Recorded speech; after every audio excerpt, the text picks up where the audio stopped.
President Donald Trump directed his White House counsel to tell Attorney General Jeff Sessions not to recuse himself from the Justice Department's investigation into potential ties between Russia and the Trump campaign, according to a person familiar with the matter. The conversation between Don McGahn, the president's White House counsel, and Sessions took place on the president's orders and occurred just before the Attorney General announced that he would step aside from the ongoing inquiry into Russian meddling in the 2016 presidential election, according to a person with knowledge of the interaction. Two other people confirmed details of the conversation between McGahn and Sessions. All three people spoke on condition of anonymity to the Associated Press to avoid publicly discussing an ongoing investigation. The episode is known to Special Counsel Robert Mueller and his team of prosecutors and is likely of interest to them as they look into whether Trump's actions as president, including the May firing of FBI Director James Comey, amount to improper efforts to obstruct the Russia investigation. Investigators recently concluded a round of interviews with current and former White House officials, including McGahn and former White House Chief of Staff Reince Priebus. The New York Times first reported that Trump had McGahn lobby Sessions against a recusal.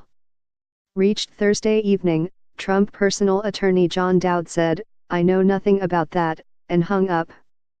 Jay Sekulow, another of the president's personal lawyers, did not immediately respond to a phone message seeking comment.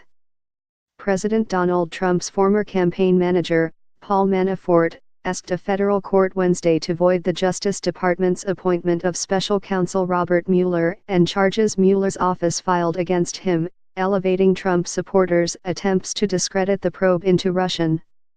President Donald Trump's former campaign manager, Paul Manafort, asked a federal court Wednesday to void the Justice Department's appointment of special counsel Robert Mueller and charges Mueller's office filed against him, elevating Trump supporters' attempts to discredit the probe into Russian. The White House also did not immediately respond to a request for comment. Sessions announced on March 2 that he would recuse himself from the Russia probe. He said at the time that he should not oversee any investigation into a campaign for which he was an active and vocal supporter, though the recusal also followed the revelation that he had had two previously undisclosed interactions during the 2016 campaign with the Russian ambassador to the United States. At his January 10 confirmation hearing, he had said he had had no meetings with Russians. But soon before the announcement, with White House officials anticipating that Sessions might be poised to step aside, McGahn spoke to Sessions by phone and urged him against recusing himself from the investigation. An Australian diplomat's tip appears to have helped persuade the FBI to investigate Russian meddling in the U.S. election and possible coordination with the Trump campaign, the New York Times reported Saturday.